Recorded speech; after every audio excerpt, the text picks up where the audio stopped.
Okay, so we'll start with respiratory disorders in pet birds. And this will be divided into two parts. The first part, I'm going to go over just basically the clinical manifestations of respiratory disease. So basically what you're going to see divided into upper and lower respiratory tract disease. So you'll see in the upper respiratory tract, rhinitis and sinusitis and tracheitis. And of those, really rhinitis and tracheitis are going to be the most common. And really, if we look at the whole list there, rhinitis and tracheitis are the most common diseases that we're going to see. Pneumonia and air saculitis are actually not that common, especially pneumonia, and we'll get to the reasons why shortly. So I already went over part of this when we talked about anatomy, that the cere is located on top of the head, and being up on the top of the head, it's going to accumulate dust and debris, and with that will be bacteria, and especially depending on the region, and in this region we see it quite a bit, fungal infections like aspergillus, and those spores will also lodge into the nose and cause eventually disease if the nose isn't kept clean. So here's a close-up of the nostril here, the nares, and you can see that right in the center here is this little fleshy structure, and that's called the operculum. It's kind of a mushroom shape, and it acts like a little umbrella to keep the larger debris out, but you can see there's lots of room around that where dust and debris can accumulate over time. And depending on what's mixed in with that dust and debris, especially if there's something fungal, but it actually doesn't even have to be aspergillus. Aspergillus is what I think of as being the most destructive of all of the pathogens that we can have lodged in the nose.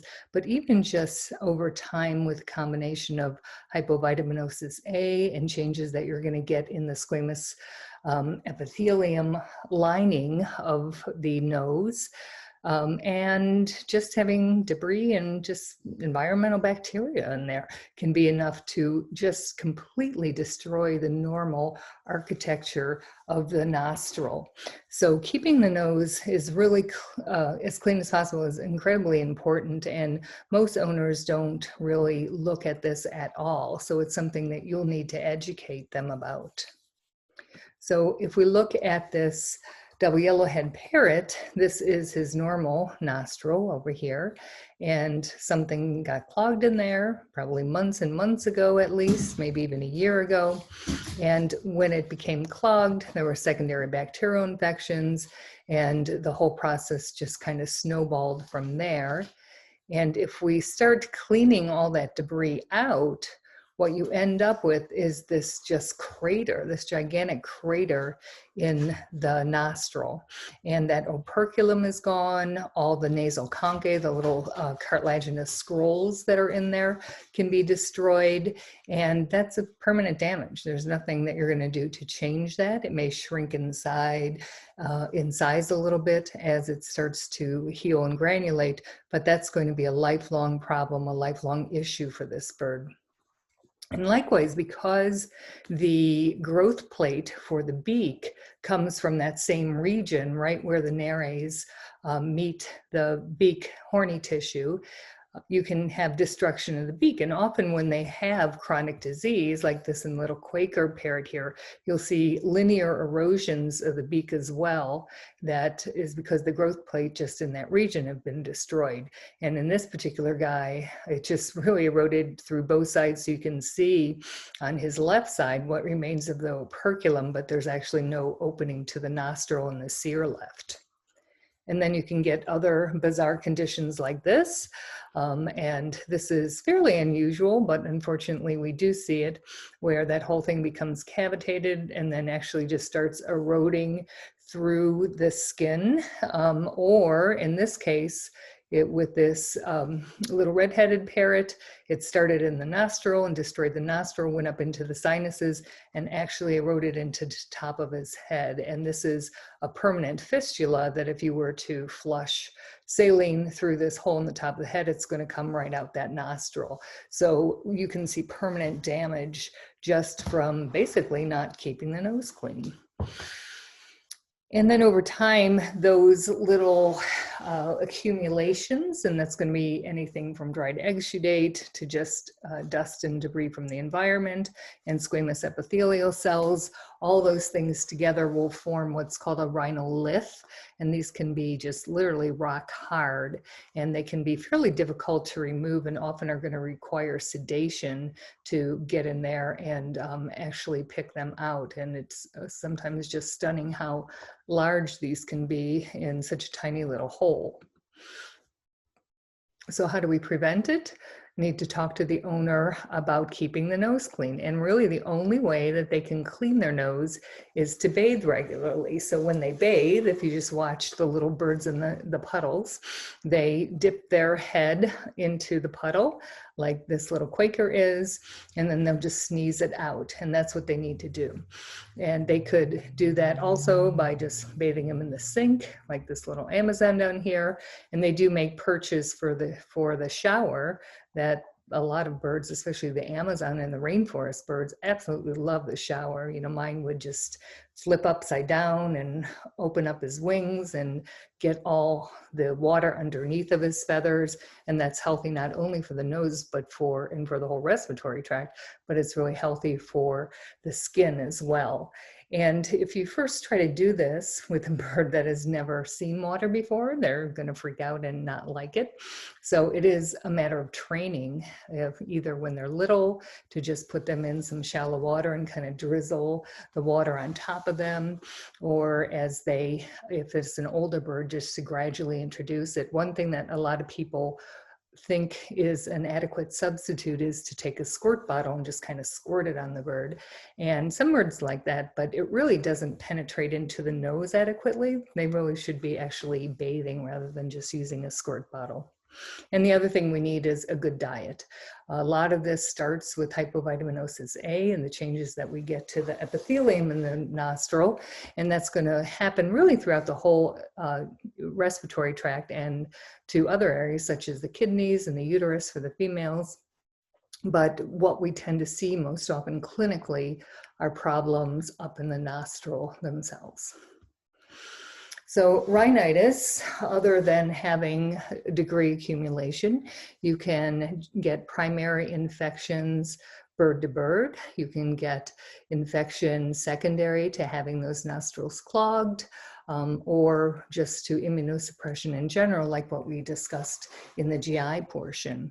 So clinical signs that we're going to see in that are wet feathers. So we just come off of talking about what it looks like when a bird is vomiting.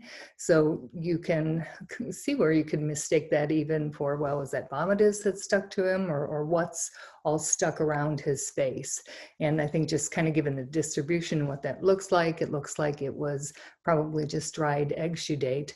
And sometimes it's just going to accumulate around the nose or drip down, but most of the time, the top of their head is going to be wet with dried exudate, and then it'll go around their eyes as well. From the nostrils, it'll move into the sinuses, and we almost always, unless you really catch it early or just have that one localized plug in the nostrils, it's going to move into the sinuses.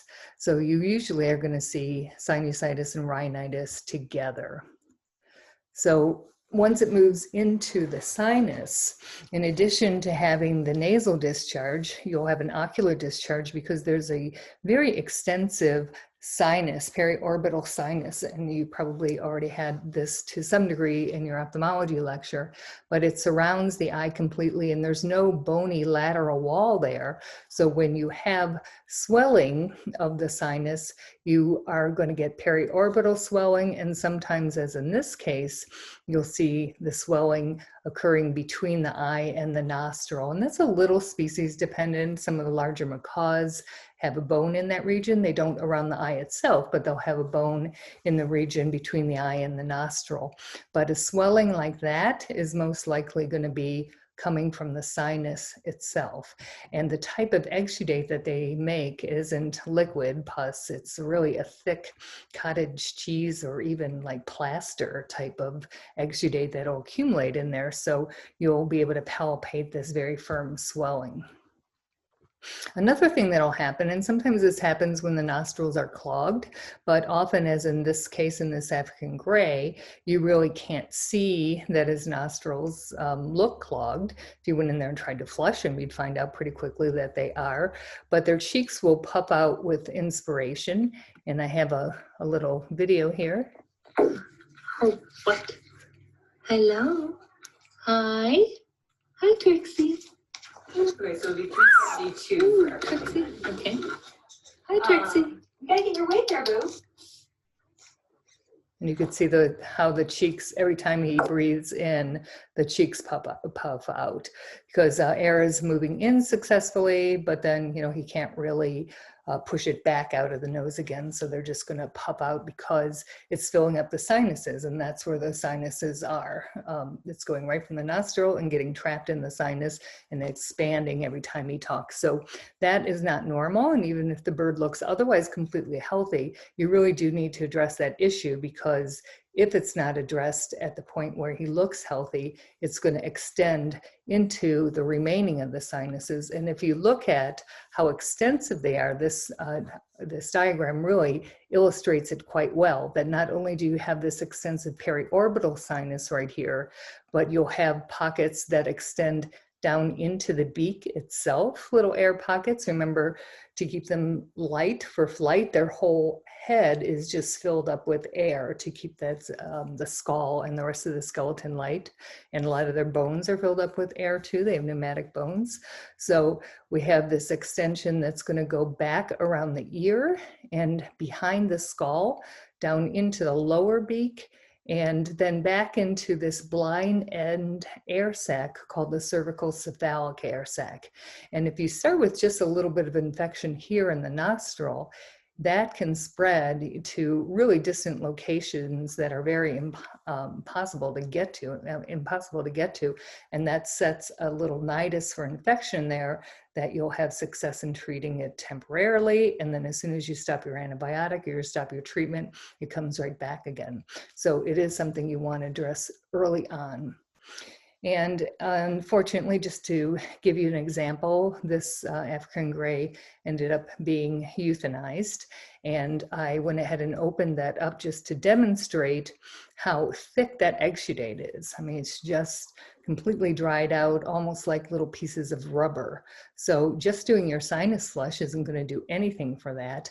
If we were to treat this, and the owner would to have allowed that to be treated, you would go in there and just curette all that out and flush, and it would be an extensive, even months-long treatment of repeated flushing until you get that all out. And just kind of moving on here, this is actually the same bird to show you the extent of the sinus. So it started with the swelling right here where there's no lateral bony wall, but it'll go all the way behind the eye and then can extend it back behind the ear and on into the cervical cephalic air sac as well.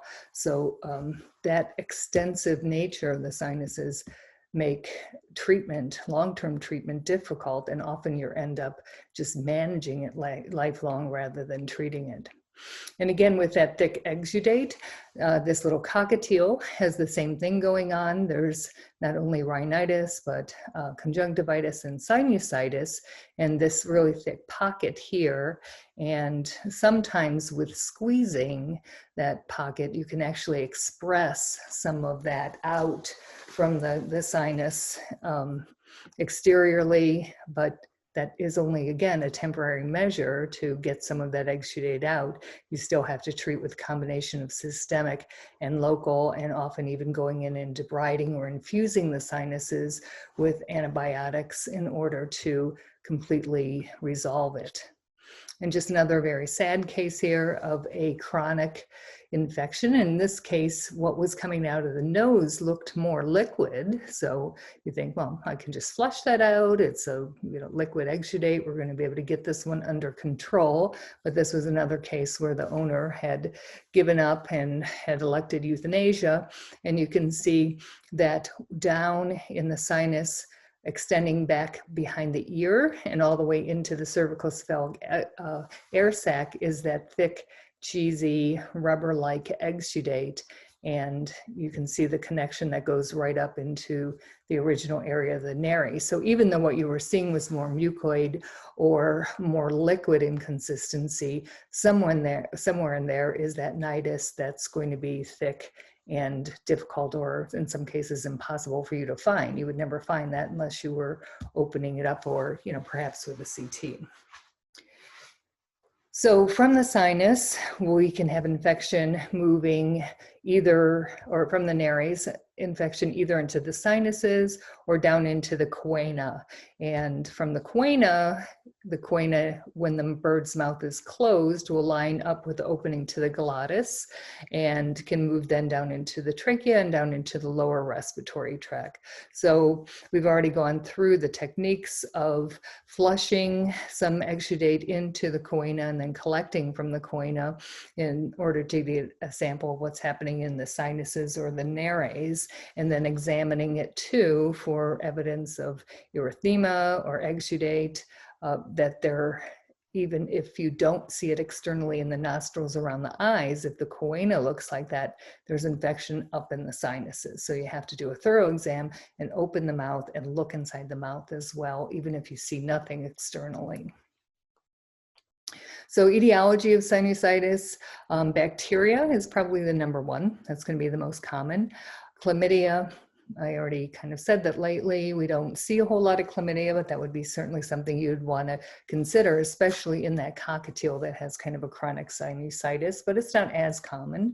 And with bacterial infections that are non-chlamydia, you can see either gram-positive or gram-negative. So in the GI tract, we were talking primarily about gram-negative pathogens, but in the respiratory tract, you can have either, or you can just have an overgrowth of the normal flora, some normal staph up in the nostrils can overgrow and cause an infection too. So bacteria is going to be more common. And then mycotic, we're going to talk extensively in the next lecture about Aspergillus. You can get foreign bodies lodging in either the nostrils or up in the choana and moving up into the nasal concave from there and cause a chronic infection. And then I think I've kind of beat to death hypovitaminosis A. And we already went through how to get our diagnostic sampling from flushing. But if you have a case that there's not much moving out, or you can't move the exudate through the flush, or you have any swelling that's in front of the eye or around the eye, you can get a sample by performing a sinus aspirate. And it looks like I'm about to poke this bird when he's completely wide awake. He actually isn't. He was sedated and even had a little bit of gas anesthesia. And we'll mark a region that's midway between the commissure, the beak, and the lateral aspect of the eye here, and then just flush a little bit of saline in and then aspirate it right back out again. And that will give you a good estimation for both culture and for your cytology of what's happening in the sinus, even if there's not a lot of swelling, but you see that when you perform the flush through the nostrils, nothing is really coming out. There's something clogged back in there that's not allowing it to flush out through the choana, or the choana looks really red.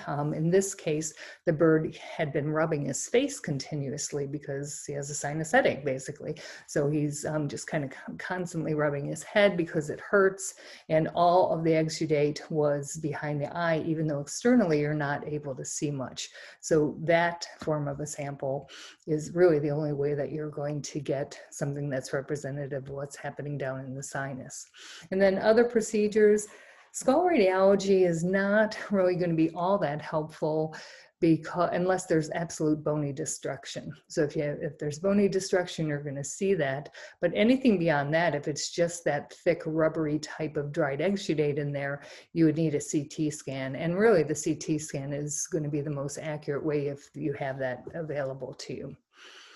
And then because the treatment can be so long-term, if you have infection way back here in these little nooks and crannies that are going to be a constant nidus for infection, the treatment is often going to be pretty long-term, sometimes even weeks of antibiotic therapy combined with local flushes. So you really want to know what to direct your antibiotic therapy towards.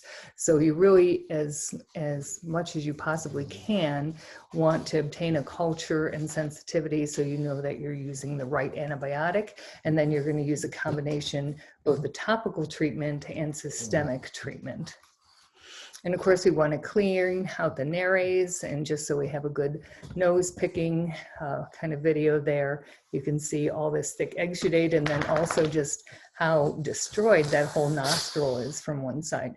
And if you don't clean all that out and just start flushing, you're really going to be flushing whatever's in that nostril back up into the sinuses. So first you want to get as much as you can out of the nostrils before you do your sinus flush.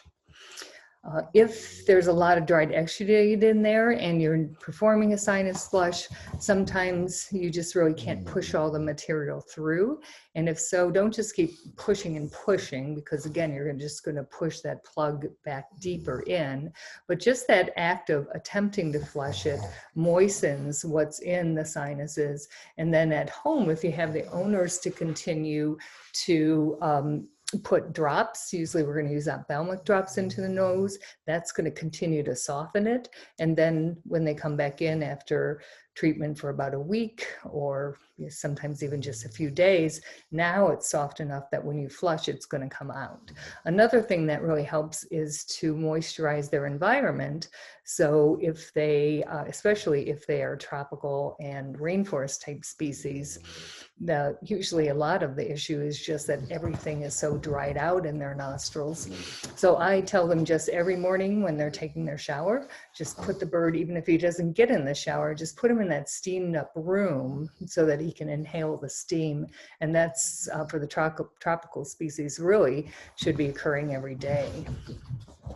So putting drops in the nostrils, owners often will find this a bit challenging, but just using gravity, wrapping them up in a towel, and then putting a drop of the antibiotic suspension in there. And what you will use will be your ophthalmic drops, and you want to avoid those that have steroids.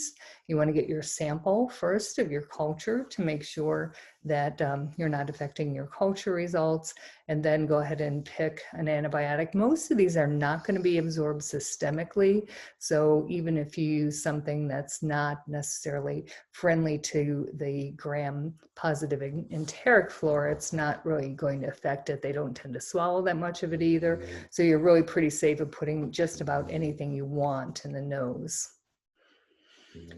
And then debridement, if they have that thick exudate, we're looking at surgical treatment, which gets us a little beyond, more into the specialty area, as does things like this peri or retrobulbar swelling, periorbital and retrobulbar swelling. And we have the CT scan here, and you can see in our CT scan that this big plug of exudate is just pushing the eye out. So in that case, you end up having to enucleate, and not only enucleate the eye, but then go back surgically into the sinus and debride. So it can become a pretty extensive surgery, and one that really would be referred to a specialist. Another thing that you're going to see occasionally, but it's weird enough that I think you should recognize what it is the air sac rupture. And it's not always truly an air sac rupture. Sometimes it does. The air sac itself will tear and there will be air accumulation under the skin. But most of the time instead, it's just an overinflation of this cervical cephalic air sac. So as you can imagine, if you had a plug of exudate that was sort of sitting right here blocking the entrance to that long air sac that extends through the back of the neck. When they breathe in, you're going to have negative pressure pulling air back into the sinuses, but there's really no pressure to push it back out again. So even if you just have a partial clog right there, eventually air will start to accumulate in that cervical cephalic air sac. And if it gets large enough and there's enough pressure, it can rupture and that air will travel subcutaneously, and you'll get the subcutaneous emphysema occurring that will spread all throughout the bird. So here is one where the face just looks asymmetric. And if you push on that, it's just like a little air bubble. And if you put a needle in there and draw it out, it'll collapse and you'll have nothing in your needle but air. And that's really the way you end up diagnosing it. So this one kind of moved laterally because it did rupture through the air sac and it just traveled subcutaneously. And here is one that's in the more classic area where it's right over the cervical cephalic air sac. And this could either be ruptured or it could just be an overinflation at this point. And then this little beach ball here, it just basically migrated everywhere subcutaneously. And now he just fills up like this periodically. So the diagnosis, a fine needle aspirate of the pocket itself, you're just going to get air. And then radiographically, you can see these air pockets too. And the radiographs are going to be helpful too, because you want to rule out respiratory tract disease either down in the lower respiratory tract in the air sacs or in the lungs, and also to rule out that there is rupture of an air sac somewhere internally and their main air sacs inside the coelom. So here's an example of one that maybe you think our air pocket is right here on the side of the body. And your first thought is, well, it must be a ruptured cervical cephalic air sac. But in this case, it's actually coming from one of the thoracic air sacs.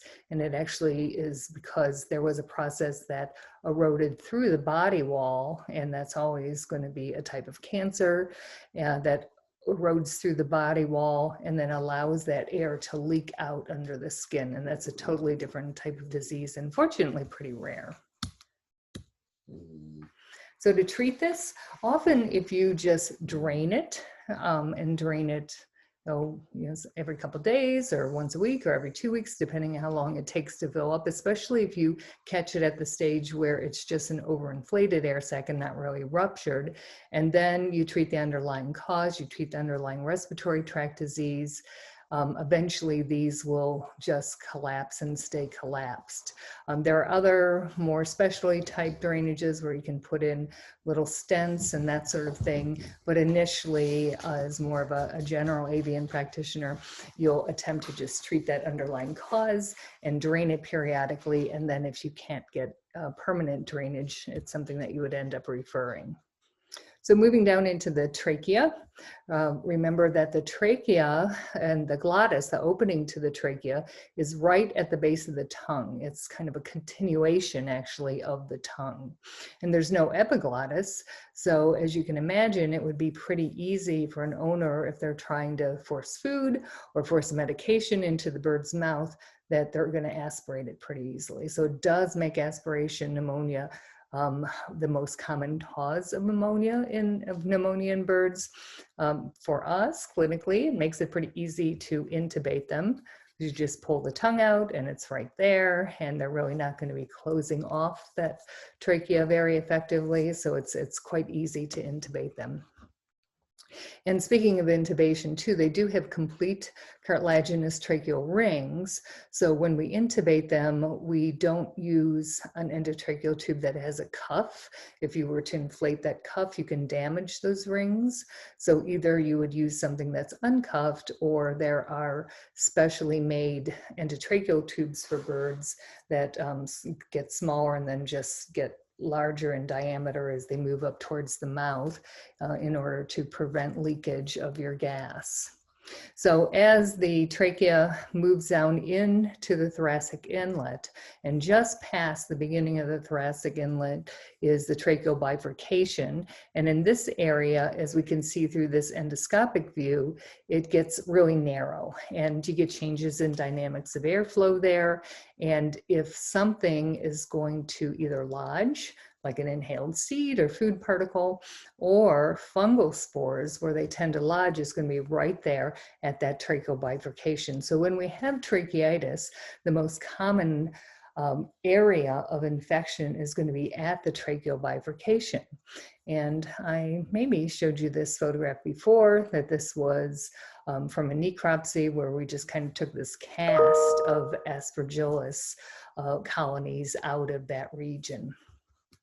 So causes of tracheitis are going to be Aspergillus will probably be number one, and then inhaled foreign bodies, especially the little hulls of seeds in small birds like cockatiels that will inhale the light little millet seed hulls. They're weigh nothing and they're going to float up in the air, and pretty easy to do that. Irritation or stricture from improper use of endotracheal tubes is fairly common. And then maybe every now and then bacterial. There used to, a long time ago, we saw some viral causes, but now since we're not importing a lot of birds, we don't. But most of the time it's going to be fungal foreign bodies or strictures, irritation. Because the tracheal bifurcation is the location of the syrinx, and the syrinx is where voice comes from, the most common clinical sign that you're going to see is a loss of or a change in voice. And if the infection is localized just at the area of the syrinx, which can happen, especially with fungal infections, or if there was a little inhaled foreign body and now there's a secondary bacterial tracheitis, often though there is no other infection in the lungs, in the air sacs, the rest of the trachea, it's just there at the bifurcation. The bird really seems clinically normal, and the owner will bring them in just for a loss of voice. Sometimes they'll make kind of a coughing noise. Most of the time when they're coughing, they're imitating the owner's cough and they're not actually really coughing. And if it becomes really severe, and there's enough inflammation or accumulation of exudate in there, they'll become very pronounced, profoundly dyspneic. So the video quality here is not that great, but I'll go ahead and play what this sounds like. Got something in her airway almost, right? That's what they said yesterday, like some granuloma or something in So there. she's and really like struggling oxygen. to breathe, as you can see there. No little chatter in the background. And that often is very cute. They seem to be breathing perfectly fine, and then all of a sudden, they can't breathe when it just gets a tiny bit bigger. So it's very cute in onset. So the diagnosis is going to be with a tracheal wash. And we already talked about making sure that you pull out that S-shaped curve, because the trachea is very flexible and it's going to move, and we don't want to scrape up the trachea with your Tomcat catheter or red rubber, whatever you're using. So you'll do a tracheal wash under anesthesia and see if you can get a sample from the tracheal bifurcation. So the area that you want to go to is just barely past the thoracic inlet. If you have a larger bird, and this really is just because of the limitation of rigid endoscopes, the sizes that they come in, but if you have a larger bird, you can actually go in with a rigid endoscope and actually visualize the tracheal bifurcation. And if it's something like a foreign body or a granuloma, sometimes if you have enough room to get the working channel down there too, you can actually kind of pick that out too. But again, that's going to be a bit more of a specialty procedure. So here we are with the working channel, and I don't even know how this bird is breathing, and just going in there and just literally picking it out of the tracheal bifurcation. And once we have at least part of it under control, you again want to approach it like you would sinusitis or rhinitis, and you want to treat it both with systemic antimicrobials, antibiotics or antifungals, and then topically too. And topically, you can actually just inject, especially a lot of the antifungals, if it's a fungal disorder, you can inject it right down into the trachea and it'll sort of settle right there at that bifurcation. And then nebulization would be another choice too, where they're actually inhaling it. So just a little review of the lungs. Remember that they don't expand and contract. They're just a system of these inner connecting branching tubules that get smaller and smaller. And then once they're at their smallest point, they're at a constant diameter. So what we're seeing here in this electron microscopy of these airways is really the same thing that you would see if you were to look in through an endoscope. So here we have a rigid endoscope and we're just looking at the lung itself. And that's really what you're seeing radiographically too. You're seeing all those little individual airways. So pneumonia, as I said, the most common cause of it is going to be aspiration pneumonia. And this could be food, this could be little pieces of shell, inhaled shell. Very often we're going to see it in birds that are being hand-fed, either because they're babies and they're not weaned yet, even though they should be, and the owners are really inexperienced and end up just aspirating the bird. Or if the bird is a little sick and they decide, oh, I'm going to just give him some formula because he's not eating very well and try to assist feed him, often they're going to aspirate. And then, of course, things like the antibiotics too. They can aspirate and you can get aspiration pneumonia for basically when you're trying to treat a respiratory infection with those antibiotics. Regardless of the cause, whether it's bacterial or mycotic, the lungs tend to eventually form more of a pyogranulomatous type of response. So you get basically these little abscesses or little granulomas all throughout the lungs. And this is the worst case scenario where we can see all this horrible edema. And then all these little pockets here are like little abscesses, basically. So the diagnosis is going to be based in part on clinical signs, but sometimes there really aren't very specific clinical signs. Ausculting the bird is going to be often very helpful. Radiographs and our blood work. Tracheal wash is not going to be useful because you really are not going to make past that syrinx, past that bifurcation, so that you can't really do a lung wash or a BAL in a bird, so that's not going to be useful. So if you actually wanted to get a sample directly from the lungs, you'd have to do that endoscopically to go in through an air sac and biopsy it, which again is more of a specialty type thing. So clinical signs, most of the time, they're not really distinct from pneumonia, because remember we talked about how incredibly efficient their lungs are, that they're really only using probably a quarter of their lung capacity to just sit there in a cage. So if they're just sitting in a cage and they have 3/4 of their lungs destroyed, you may not even see any dyspnea. Now, when they get up and try to fly around, or if they're a flighted bird or one that exercises, you're going to see that exercise intolerance. And often that's something that we'll do in the exam room too, is literally just try to get them to fly around and see how winded they become from that.